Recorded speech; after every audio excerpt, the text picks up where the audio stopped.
Bem-vindos mais uma vez a esta nossa conversa sobre João. Aliás, não é sobre João. Estamos baseados no seu Evangelho, mas o nosso alvo é conhecer Jesus, é perceber quem Ele é, pelo menos nesta secção que estamos a ver. E para isso nós estamos a seguir as afirmações que Jesus fez acerca de si próprio, chamadas as autorrevelações, quando Jesus diz eu sou, e ele é alguma coisa única, especial, temos visto, e vamos hoje entrar naquela que é a sexta afirmação de Jesus, e talvez uma das mais conhecidas, uma daquelas que a maioria dos cristãos até sabe dizer de cor, um daqueles versículos que quase todos temos na nossa mente, porque usamos muito, principalmente quando estamos a falar de Jesus a alguém, quando estamos a conversar, a fazer evangelismo, nós usamos muito. São as palavras, então, que estão no capítulo 14 e no versículo 6. Todos nós conhecemos, elas dizem, Jesus disse, eu sou o caminho, a verdade e a vida.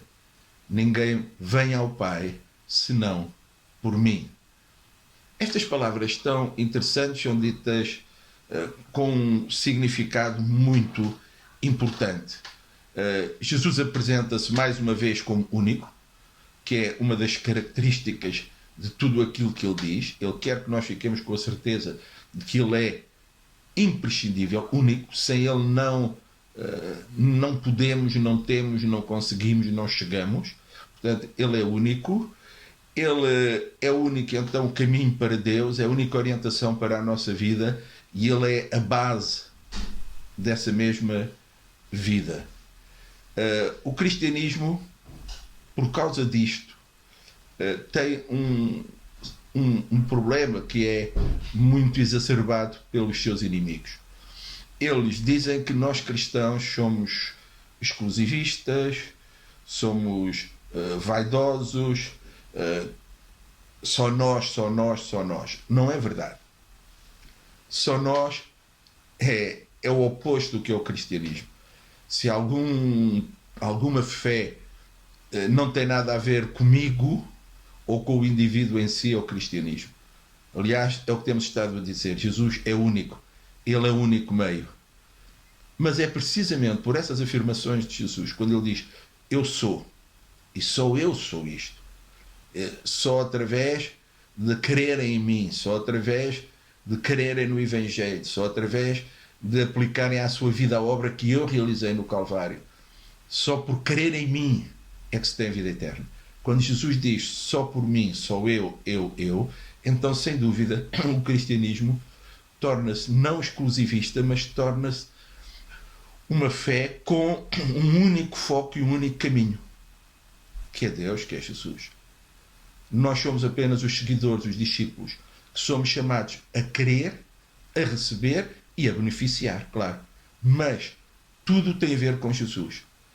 Não anunciamos uma religião, não anunciamos um conjunto de dogmas, um conjunto de regras, alguma coisa que foi feita, pensada por cabeças humanas para agregar um grande grupo de pessoas, já que há necessidade de haver fé, porque é uma das necessidades básicas das pessoas, uma relação com o sobrenatural.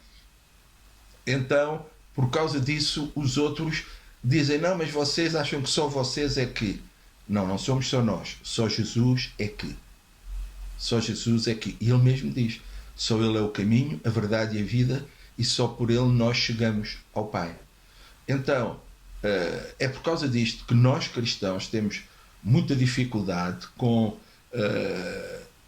o diálogo ecuménico, com a fusão das religiões, etc, porque não podemos pôr em risco, nem podemos comprometer as verdades fundamentais.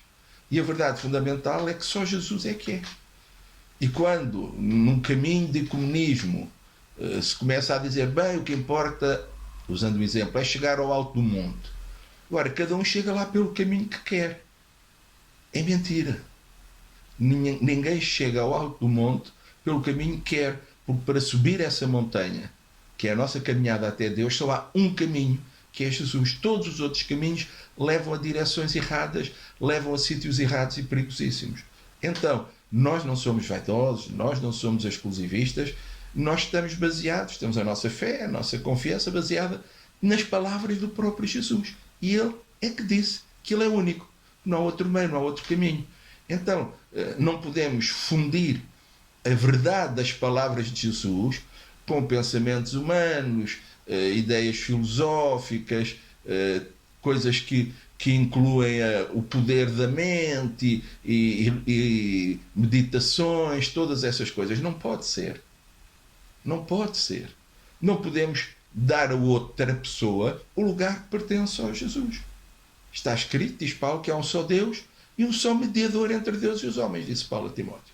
Então, se há um só Deus e um só mediador, não podemos juntar-nos e agregar-nos àqueles que falam noutros pertenços mediadores, noutros que podem ser adorados, que podem ser servidos. Não, Jesus é único, ponto final.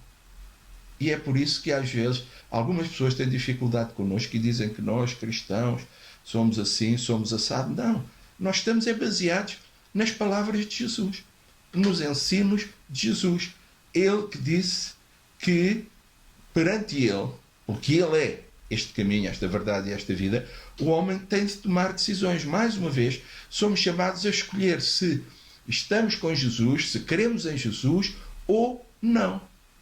Portanto, tudo o que tem a ver com o cristianismo é muito simples e todas as pessoas, mesmo aquelas às vezes com algumas dificuldades, conseguem compreender muito bem.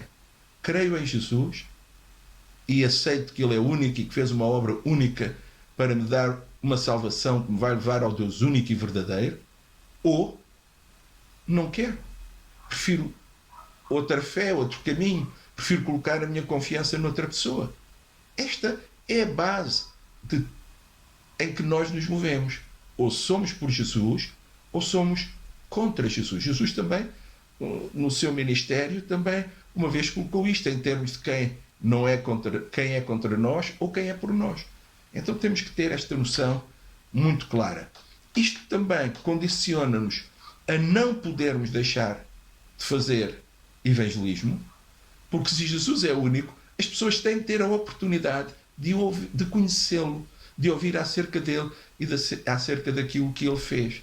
Então, como cristãos, nós temos uma fé que está colocada numa pessoa que é única, que fez uma obra única e que agora nos convidou, ou nos mandou, porque aquilo não é um convite, é uma ordem, é um imperativo, a ir por todo o mundo e a pregar esse evangelho, essas boas novas, a todas as pessoas. Para quê? Para que todas as pessoas possam ouvir, possam saber e possam fazer uma escolha, mas uma escolha informada. Possam tomar uma decisão dizendo eu quero ou eu não quero. Então, ser cristão não é só ter uma fé, é viver essa fé e é proclamar essa fé. Temos que anunciar. Porquê? Porque Jesus é o único caminho. Fora dele não há salvação. E sem ele, a vida não tem nem significado, nem propósito. É nele que nós encontramos tudo isso e é nas suas palavras, que são a verdade, porque ele é a verdade, que nós podemos estar firmes e descansados. O contexto imediato em que nós encontramos esta expressão é muito simples. Jesus está a fazer um apelo à fé dos apóstolos, ao mesmo tempo que ele introduz o tema da vida eterna e da Nova Jerusalém.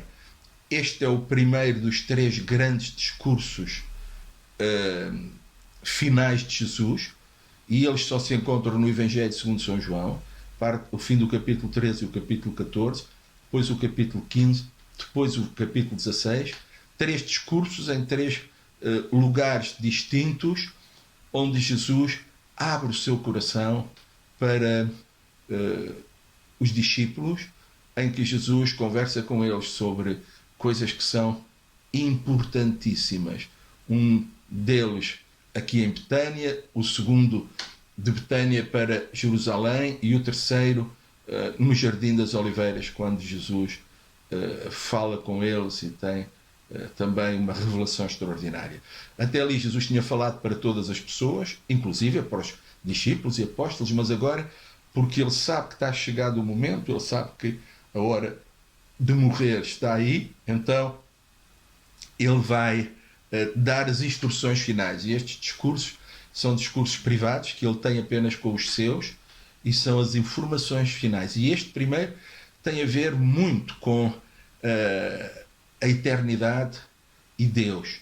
Ele começa por dizer: não se perturbe o vosso coração, não tendes medo, não andeis ansiosos, vocês creem em Deus, creem em mim, eu agora vou preparar-vos um lugar e depois eu voltarei, venho buscar-vos. E estas afirmações tão simples que hoje nós entendemos e percebemos perfeitamente tudo o que Jesus estava a dizer, que lhes causou toda essa confusão. Eles não perceberam, eles não sabiam. E a resposta foi: Senhor, nós não sabemos para onde vais, como podemos saber o caminho? Jesus começa a dizer quem ele é, fala que ele está ali para lhes mostrar, e eles então chegam ao ponto de dizer: olha, mostra-nos o Pai, revela-nos o Pai. Isso chega-nos. E Jesus diz: mas então eu estou há tanto tempo convosco e ainda não conheceis o Pai? É quem me vê em mim vê o Pai. Jesus apresenta-se então como uma revelação direta de Deus, como Deus também, mais uma vez um apelo à sua divindade, e a dizer que ele é e tem que ser o alvo de toda a nossa fé, porque ele é o único que pode levar-nos nessa viagem que nos transporta do aqui e do agora para o mundo espiritual, onde Deus está. Ele é aquele que veio e que por isso se conhece o caminho de regresso, mas ele não apenas conhece, ele é esse caminho. Então, nós temos aqui pensamentos muito interessantes, temos aqui verdades muito interessantes, e eles estão baralhados, eles não entendem estas verdades tão profundas acerca de Deus, porque durante aqueles 3 anos a sua mente andava focada naquilo que não era bem a verdade.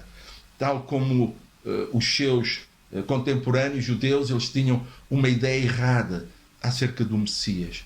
Eles acreditavam que Deus prometera no Antigo Testamento que iria enviar o Messias, que o Messias iria libertar, mas eles não perceberam que a vinda do Messias seria em 2 fases, como de facto é, e que em cada uma delas o Messias faria coisas distintas.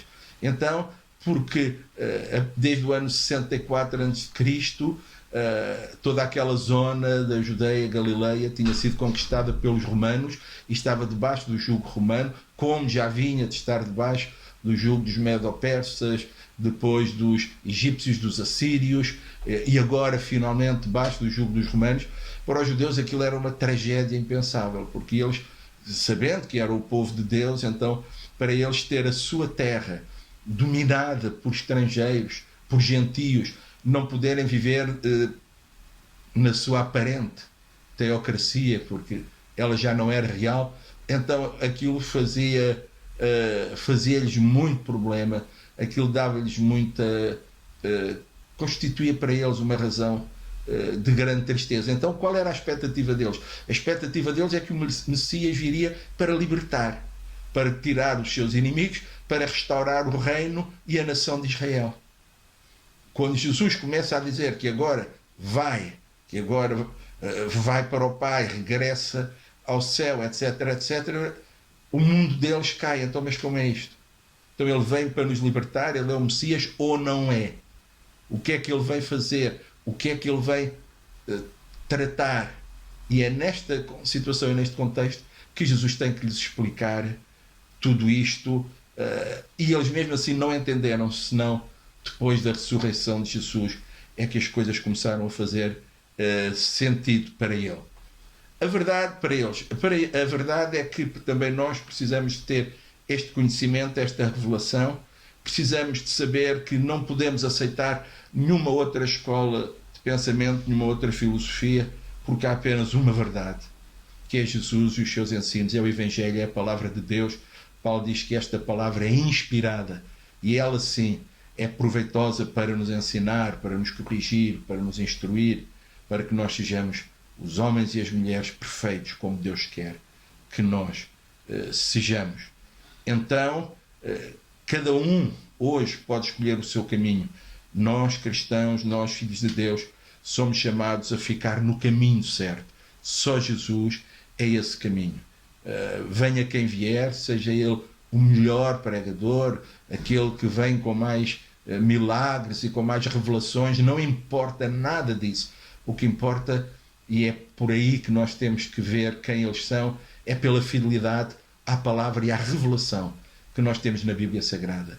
Fora de Jesus, qualquer coisa que tire Jesus do centro e que acrescente ou que modifique aquilo que ele disse e que ele fez, está errado, não serve.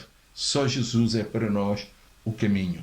Não podemos então, como cristãos, embarcar nestas filosofias de hoje, nesses, às vezes, avivamentos modernos que vão aparecendo, que trazem tantas coisas que são diferentes daquelas que a palavra nos ensinou e que a palavra disse que nós poderíamos esperar.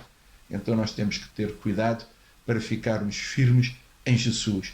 Ele tem que ser a nossa rocha sobre a qual nós estamos. Ele tem que ser o fundamento sobre a qual nós edificamos a nossa casa. Ele mesmo disse que nós podemos edificar a nossa vida sobre a verdade da sua palavra ou sobre outras coisas que quisermos. Se edificarmos sobre outras ideologias, filosofias, religiões, não importa, então estamos a edificar uma casa que não tem fundamento, está apenas colocada na areia. Então poderão vir ventos, tempestades e essa casa cairá porque ela não tem estrutura nem fundamento. Mas quando nós ouvimos, guardamos, acreditamos e praticamos os seus ensinos e a sua palavra, então somos aqueles que edificam a sua casa sobre a rocha. Venha o que vier, haja o que houver, a casa está ali firme, protegida e guardada. E eu espero que seja isso que nós possamos fazer, sabendo que Ele é Jesus, o único, o Todo-Poderoso, o Senhor, o Salvador. Então, ao vivermos nele, para Ele e com Ele, nós estaremos no caminho seguro e, sem dúvida, um dia nós iremos chegar à casa do Pai.